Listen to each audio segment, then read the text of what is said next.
On the morning of his wedding, billionaire CEO Alexander Reed stepped into an elevator with his secretary of 4 years. 30 minutes later, everything in his life, his marriage, his company, and the truth he'd buried, was about to unravel. She never meant to say it. He never meant to feel it.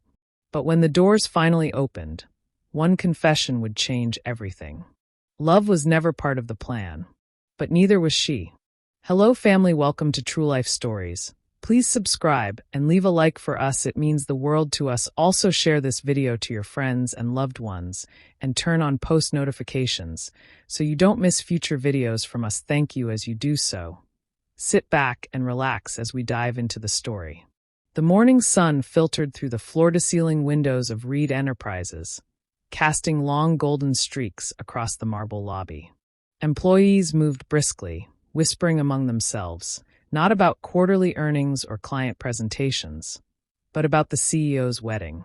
Alexander Reed, 35, immaculately dressed in a tailored navy suit, stood in his office overlooking the skyline. His expression was unreadable, calm, composed, but too quiet for a man about to marry the daughter of the second most powerful conglomerate in the region. His eyes scanned the city like he was searching for answers in concrete and steel. On his desk lay a sleek black invitation card edged in gold, his wedding invite. Minimalist, cold, elegant. Just like the event it described. He wasn't marrying for love. The door creaked open softly. "Good morning, Mr. Reed," said a warm, familiar voice. Isabel Hart stepped in, clutching a leather-bound planner. Her heels clicked softly against the tile as she approached, posture straight, her presence subtle but commanding. Alex turned. "Isabel," he greeted, his tone noticeably lighter around her. It always had been. She had been his executive secretary for 4 years, sharp, discreet, efficient. She knew his habits, his tells, his moods. She could predict what he needed before he even said it. To the outside world, she was a professional. To him, she was indispensable. She handed him his schedule for the day. "The investor meeting is confirmed for 11 a.m., she said, her voice steady. "The final review documents are ready and waiting in the boardroom. After that, you'll have just under an hour to get to the venue." She paused, her eyes flicking up to meet his. "You sure you want to cut it that close?" He smirked faintly. "The deal matters more than the vows, apparently." Isabel lowered her gaze. That hurt. Not because she thought differently, she'd known from the beginning what this wedding was, but because hearing him say it made it real. Cold. Transactional. She cleared her throat. "I'll be at the meeting to take notes." "Of course," he replied absently, already flipping through the paperwork. She lingered a moment longer, as if on the verge of saying something else. But instead, she turned and left, her heart pounding against her ribs. Back in her small office adjacent to his, Isabel leaned against her desk and closed her eyes for a moment. Today he was marrying Vanessa Carter, heiress to Carter Global. Beautiful, intelligent, poised. A perfect strategic alliance for Alex's company. She had only met Vanessa once, briefly, when she came in with her father for a pre-wedding financial discussion. Vanessa had been polite, aloof, uninterested. No love there. None that she could see. But then again, she had no right to judge. She was just the secretary. Her phone buzzed, snapping her out of her thoughts. "Meeting in 15. Bring the contracts." It was a message from Alex. Her hands moved quickly, grabbing the neatly arranged folders from her shelf. But inside, she was spiraling. For years of silent devotion. Of late nights in the office, dinners eaten over spreadsheets, shared glances that held too much and said too little. She had been with him through the company's expansion, through lawsuits, through investor betrayals. She had seen him at his best and at his worst. She had loved him quietly, fiercely, knowing he'd never look at her the same way. Today, she'd bury it all. The boardroom was full of sharp suits and tighter smiles. The investors were pleased with the progress. Numbers were solid. Projections were optimistic. Alex was in his element, confident, articulate, in control. Isabel sat off to the side, taking notes, her fingers moving swiftly across the keyboard. But her eyes kept flicking to him. He didn't smile once. Not even when the lead investor congratulated him on his personal and professional merger. As the meeting drew to a close, Alex shook hands with each investor, but his focus drifted. "You ready for the big day?" one of the men asked with a wink. Alex hesitated, then gave a curt nod. "As ready as I'll ever be." They left the boardroom. The elevator was waiting. As the doors slid open, he gestured for her to enter first. Always a gentleman, even when his heart was elsewhere. They stepped in, just the two of them. The doors closed, and then the elevator jerked slightly and stopped. The lights flickered. They looked at each other. Silence. A soft electronic voice broke in overhead. "We're experiencing technical difficulties. Please remain calm." Alex exhaled sharply. Isabel reached for the emergency button. Nothing. Just more silence. She looked at him. "Looks like we're stuck." He chuckled lightly. "On my wedding day." "Of course." And in that moment, as they stood there surrounded by polished mirrors and artificial light, something fragile and real began to crack open between them. But that was a story for the next chapter. The silence was unnerving. For a few seconds, neither of them spoke. The hum of the halted elevator filled the space like static, low, persistent, and too close. Isabel reached again for the emergency call button and pressed it firmly. Nothing. She pressed it again. Still nothing. "Okay, that's not reassuring," she murmured, glancing up at the panel above the doors. No floor number. No movement. Just a blinking red dot. Alex leaned back against the mirrored wall and rubbed the bridge of his nose. Figures. The one day everything is timed down to the second. This happens. "Maybe it's fate," Isabel said, the words slipping out before she could stop them. He looked at her, one brow arching ever so slightly. "Fate? That's not like you." She shrugged and avoided his gaze. "I don't know. Just saying, of all the days. All the elevators in the world. It's odd." The overhead lights buzzed softly as the air between them thickened. The confined space didn't help. Neither did the silence. It wrapped around them like invisible thread pulling taut. Alex loosened his tie and exhaled slowly. "They'll fix it. Probably a glitch." "Probably," Isabel echoed. Her voice was quieter now. They stood there, side by side, facing the closed doors. The minutes ticked on. Neither checked the time. Neither wanted to admit how long it had already been. "So," Alex said finally, "have you ever been stuck in an elevator before?" She gave a dry laugh. "First time." "You?" "Yeah. Once. College. With my roommate and two girls we were trying to impress. It was chaos. One of them had a panic attack. The other started singing show tunes. That made her laugh again, genuine this time." He smiled at the sound. "Did you get a second date?" "Not a chance." Silence settled again, but it was softer this time. "Easier." "You're surprisingly calm," he said, glancing at her. Isabel's expression turned wistful. What would panicking solve? She hesitated. "Besides, I think I've already had the worst day of my life. This just feels like an intermission." His eyes lingered on her. "The worst day?" She didn't answer right away. And then, without looking at him, she said softly, "You're getting married today." The words hung in the air, sharp and unfiltered. She hadn't meant to say them like that. Or maybe she had. Alex looked at her carefully. "Isabel." She held up a hand. "It's fine. I didn't mean that how it sounded. You're my boss. It's your big day. I should be happy for you." She forced a tight smile. "And I am." He didn't speak. His gaze hadn't moved from her face. She crossed her arms. "I just never thought I'd feel this stupid over something that was never mine to begin with." That cracked something open. He stepped away from the wall, just a few feet closer to her.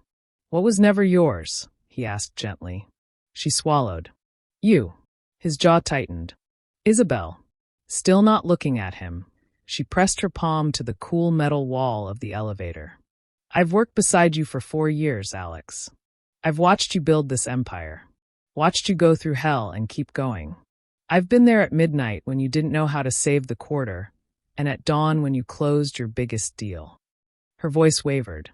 I know how you take your coffee, how you pretend not to have a sweet tooth, how you use sarcasm when you're tired. I know you. Now she turned to him.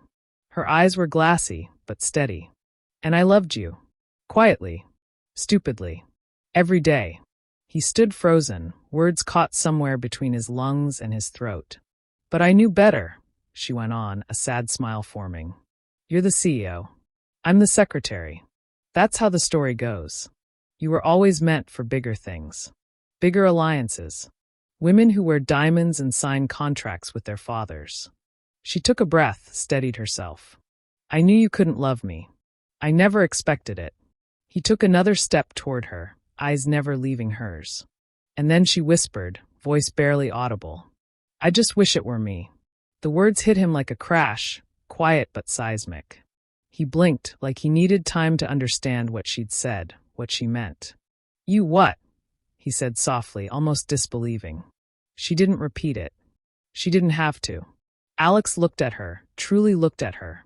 For the first time, not as an employee or a colleague or a reliable constant, but as a woman.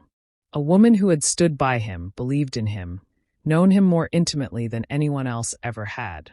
And loved him. Not for his name. Not for his net worth.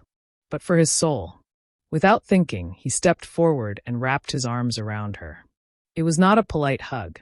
It was not casual or awkward. It was a full-bodied embrace, his arms tight around her shoulders, her face buried in his chest. It was years of buried feelings erupting in silence. He breathed her in like oxygen. She didn't speak, didn't move, just held on. The moment didn't need words. A crackle came from the elevator speaker overhead, breaking the spell. Apologies for the delay. We've reset the system. Elevator service resuming. The lights flickered again, and with a soft jolt, the elevator began to move. They didn't pull apart. Not yet. Not until the doors finally opened and reality came rushing back. The elevator doors slid open with a smooth hiss, but neither of them moved. They stood still in each other's arms, wrapped in the final seconds of a moment that no longer belonged to the future or the past. It belonged to that exact space between heartbeats. Isabel didn't know whether to step back or hold on. Alex didn't want to let go. But they had to. He released her slowly, his hands lingering at her arms a second longer before dropping to his sides. She looked up at him. He was watching her with an expression she couldn't read, an unsettling blend of awe and guilt, of wonder and weight. Outside the elevator, the corridor was quiet. Too quiet. Time had moved while they'd stood still. Alex cleared his throat and straightened his tie, though he didn't meet her eyes again. I need to go, he said, but it didn't sound like a man eager to get married. It sounded like someone trying to escape his own pulse. Isabel nodded. Her face was calm now, the storm buried under a practiced composure she had perfected for years. Of course, she said, her voice professional again. Detached. But her eyes, they betrayed her. They shimmered. He hesitated. Looked like he wanted to say something else. But he didn't.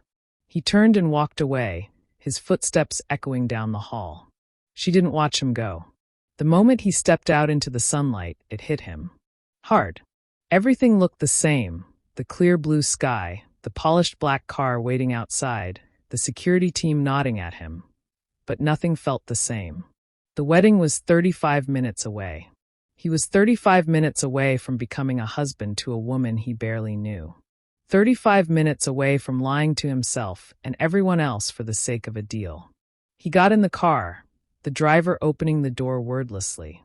Alex sat back, his mind racing with everything Isabel had said. Everything she didn't say.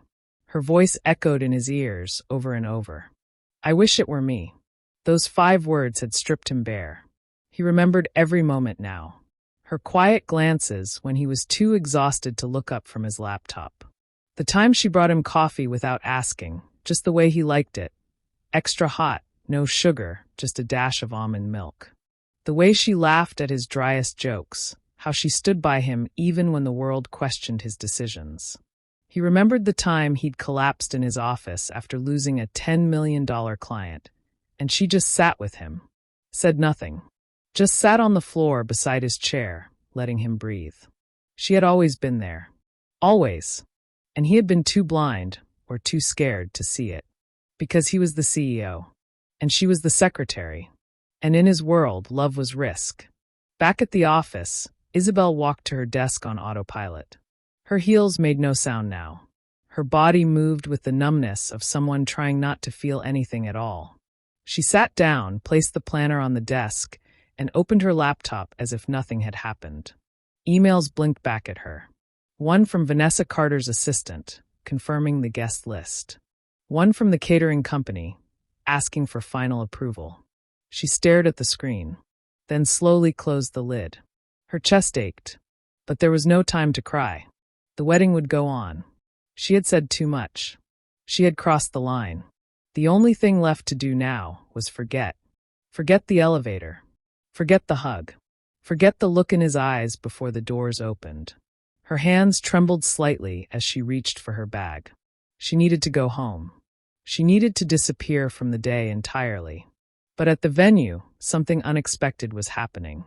Alex stepped out of the car and walked toward the grand white manor where the ceremony was being held. Every detail was picture perfect. The florals cascading down the railings, the white satin draped across the entrance, the press already swarming near the gates.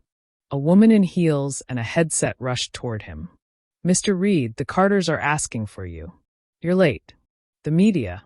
Tell them I need 10 minutes, he said, already walking past her. Inside, Vanessa Carter stood in front of a mirror in a room draped with champagne silk. Her dress sparkled under the chandelier. Her hair was flawless, her makeup precise. She looked like a painting. She turned when she heard the door open. "Finally," she said dryly. "You're cutting it close, Alexander." He stepped in, closed the door behind him, and leaned against it. "I need to talk to you. Alone."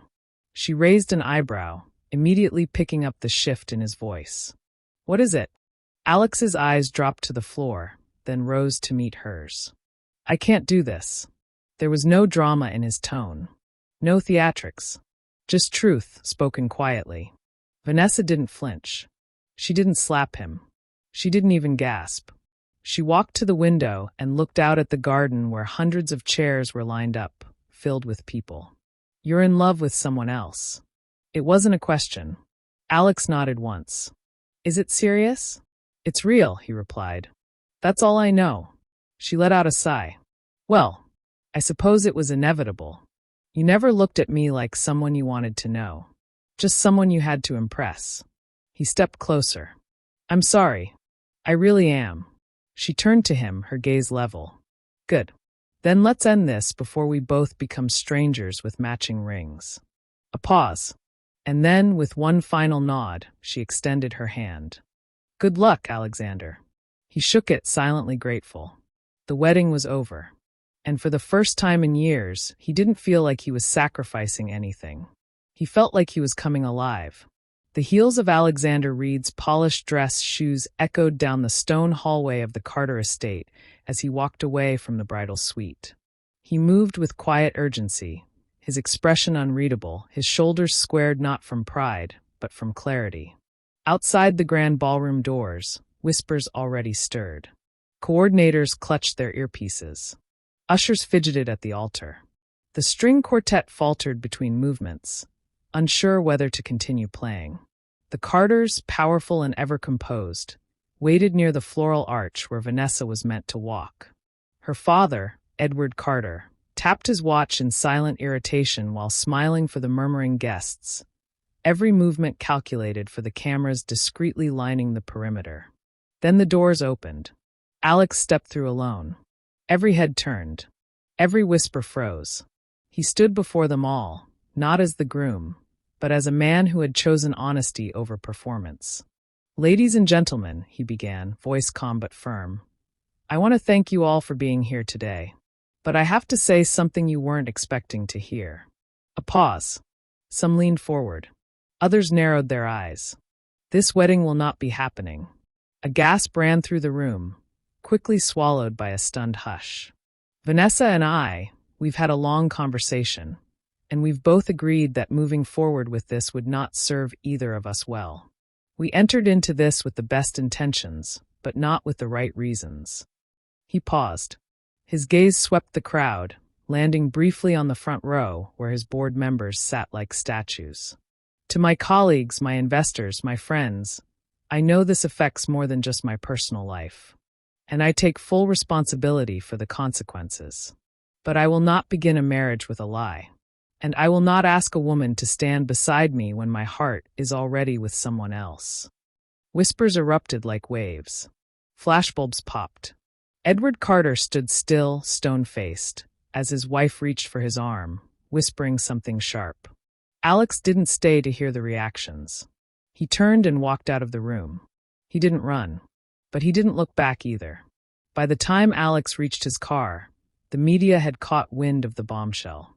Reporters pressed forward with phones and cameras raised, shouting his name, hurling questions. "Mr. Reed, is the wedding really canceled? Was there a prenuptial dispute? Did Vanessa leave you at the altar? Is it true you're involved with someone else, someone at your company?" He kept walking, his expression locked. His driver opened the door without a word, already sensing the magnitude of what had just unfolded. Inside the car, Alex finally let himself breathe. And the first name that came to him wasn't Vanessa. It was Isabel. Isabel Hart stood at the kitchen counter of her small apartment, stirring a cup of chamomile tea she hadn't touched. The radio murmured softly in the background, a news segment wrapping up coverage of a political debate. She stared at the ceramic mug, trying not to think about him. About the elevator. About the way he had held her like she mattered. She had spent the last 2 hours trying to pack away every trace of what had happened. She told herself it was a lapse. A moment. A mistake born out of pressure and timing. Nothing would come of it. Not when he was marrying someone like Vanessa Carter. Not when she was just a secretary. Then came the knock. 3 soft, steady taps. Her head snapped toward the door. Another knock. She wasn't expecting anyone. She padded barefoot across the hardwood floor, heart suddenly pounding. When she opened the door, her breath caught in her throat. Alex, still in his wedding suit. The boutonniere gone. Tie loosened. His eyes met hers, no hesitation, no uncertainty. Just truth. She blinked, as if not trusting her vision. He stepped forward. "I didn't marry her," he said, his voice rough from the day. Isabel stood frozen in the doorway. "The ceremony," she whispered. He shook his head. Called it off. Her lips parted. She couldn't speak. Her heart slammed against her ribs. He took 1 step closer. "I couldn't marry someone else when he paused, searching her face. "When I realized the only time I've ever felt like I could breathe was when I was with you." She was still silent. "You said you wished it were you," he continued. "And I realized. I've been wishing the same thing for years." Tears welled up in her eyes. "Alex, no more titles," he said gently. "I'm not your boss right now. I'm just a man standing in front of the woman he loves, hoping like hell she feels the same way." Her lips trembled. He reached for her hand. "Would you like to be with me forever?" A soft sob escaped her lips. Not from sadness, but release. Years of unspoken words, bottled love, impossible longing, all unraveling in a single moment. She nodded, then smiled through her tears. "Yes." He stepped inside. She wrapped her arms around his neck, and he held her like a man who finally understood what mattered. There were no diamonds, no cameras, no alliances or contracts. Just them, standing barefoot in the quiet truth of love found at last. The soft click of the door closing behind Alexander Reed seemed to muffle the noise of the world outside. For a few heartbeats, he and Isabel Hart just stood there, still holding each other, wrapped in a silence that spoke more than any words could. The room was dim, lit only by the warm glow of a lamp near the couch. Outside the window, the city buzzed, horns honking, distant laughter from street corners, life continuing obliviously. But in here, time had stopped. Isabel slowly pulled back, eyes wide, searching his face. "You really didn't go through with it." Alex nodded. "I couldn't." He lifted a hand to brush a tear from her cheek, the touch feather-light. His voice lowered. "After the elevator, after you said what you said, I couldn't walk into that ceremony pretending I was someone I'm not. Pretending I don't feel what I feel for you. Isabel let out a trembling breath. And what exactly do you feel for me, Alex? He didn't hesitate. I love you. Her breath hitched. He stepped closer, their foreheads nearly touching. I've loved you for a long time. I just didn't know how to say it without risking everything. I thought loving you would cost me control, reputation, power. But today I realized, he cupped her face gently, losing you would have cost me my soul. Tears streamed freely down her face now. But she was smiling like someone waking up from a long, painful dream. Do you know how many times I've wished you'd say that? She whispered. I do now. He leaned in, brushing his lips gently against hers. It wasn't desperate or hurried. It was reverent. Careful. A kiss that came after years of silence and restraint. A kiss that asked permission and gave a promise in return. When they parted, she wrapped her arms around his waist and buried her face in his chest. He held her like he'd found home. Later that evening, they sat side by side on her modest gray couch, legs curled beneath them, a quiet comfort settling over the room. The tea she had made earlier had long gone cold, sitting untouched on the table. Isabel glanced at him, eyes soft but uncertain.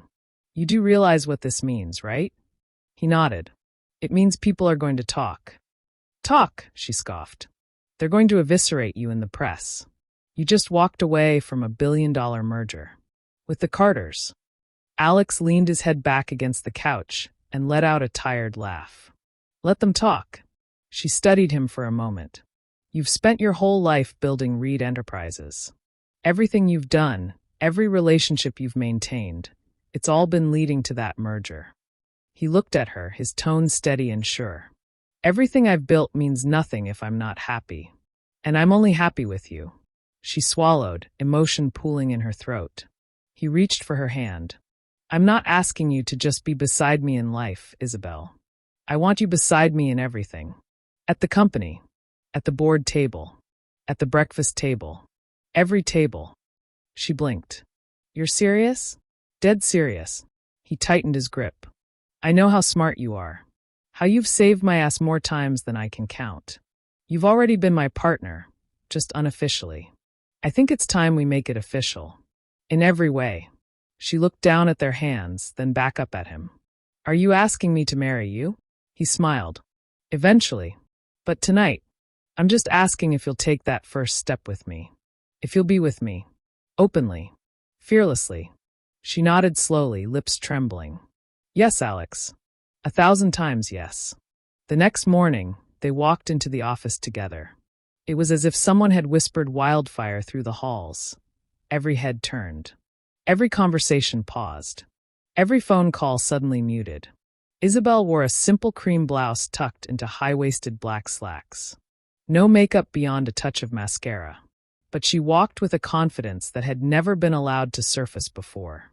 Alex walked slightly behind her, letting her take the lead as they entered the executive floor.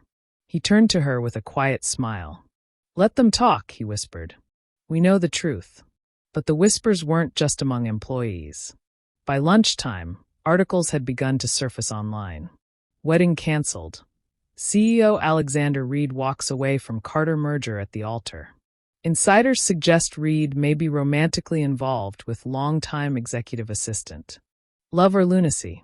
Reed chooses secretary over billionaire heiress. Power play or power loss? Boardroom at risk after Reed's shocking decision. Critics were brutal. Investors panicked. Board members called emergency meetings. Alex was branded reckless. Isabel was accused of manipulation. Photos of them entering the building that morning were already circulating.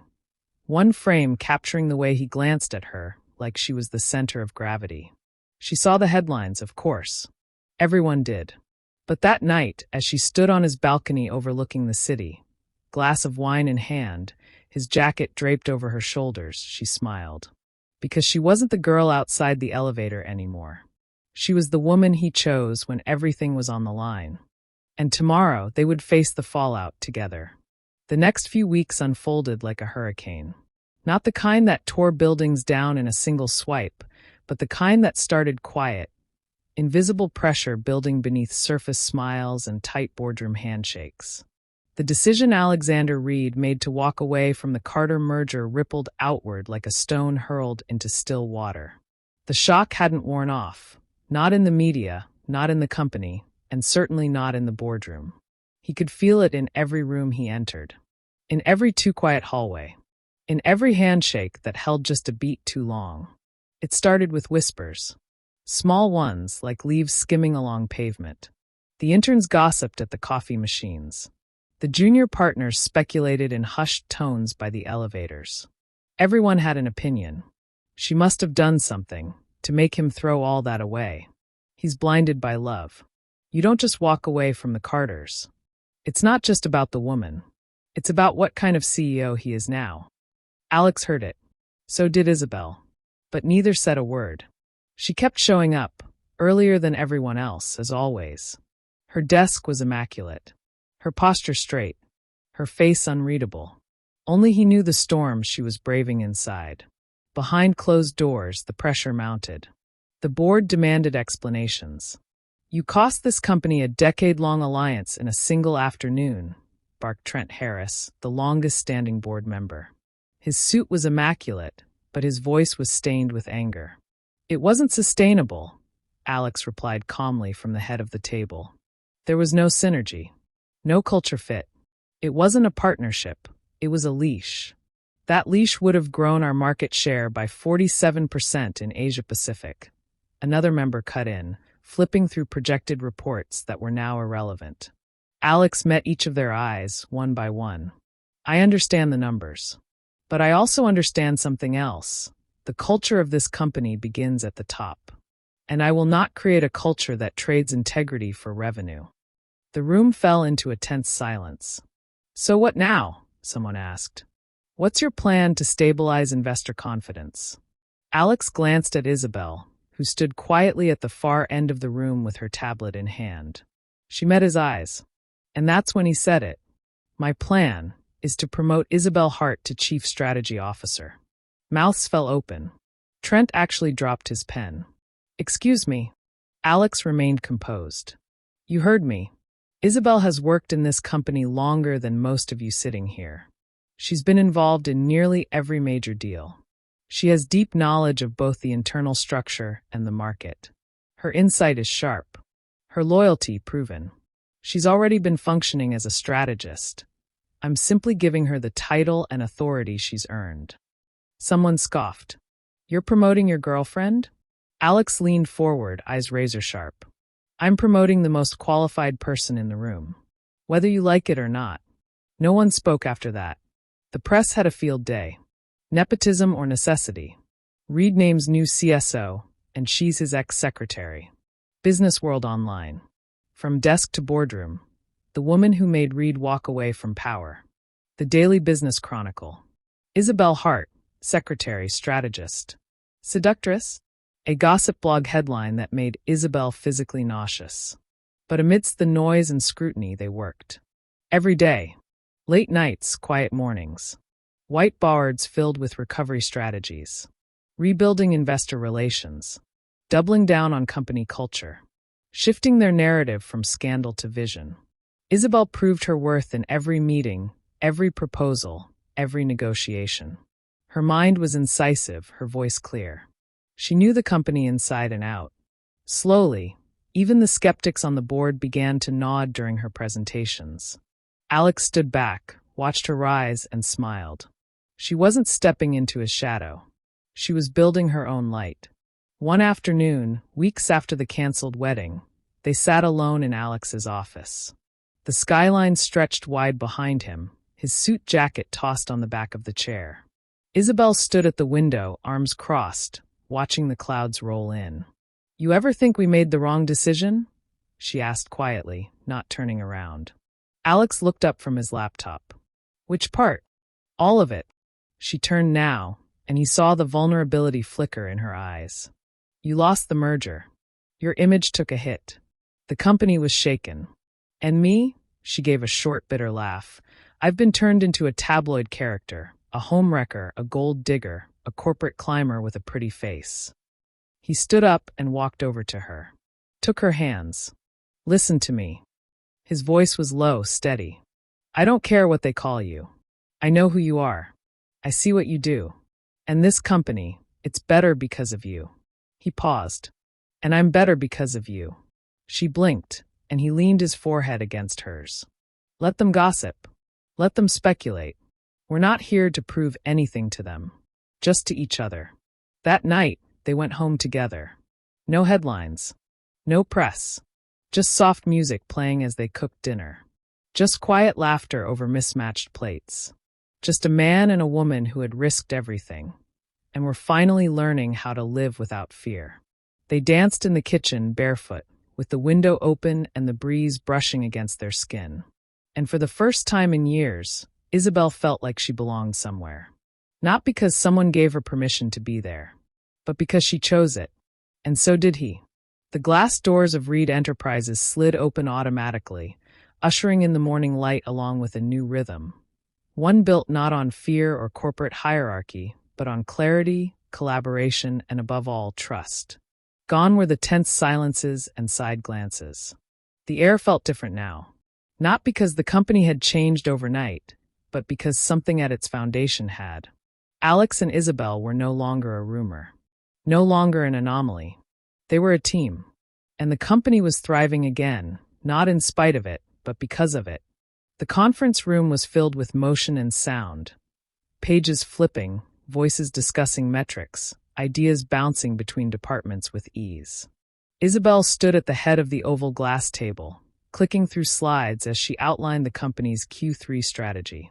If we lean into regional partnerships instead of chasing a global rebrand, we retain flexibility and save 14.7% in acquisition costs without compromising momentum. She clicked to the next slide. We're not just recovering from the Carter fallout. We're evolving.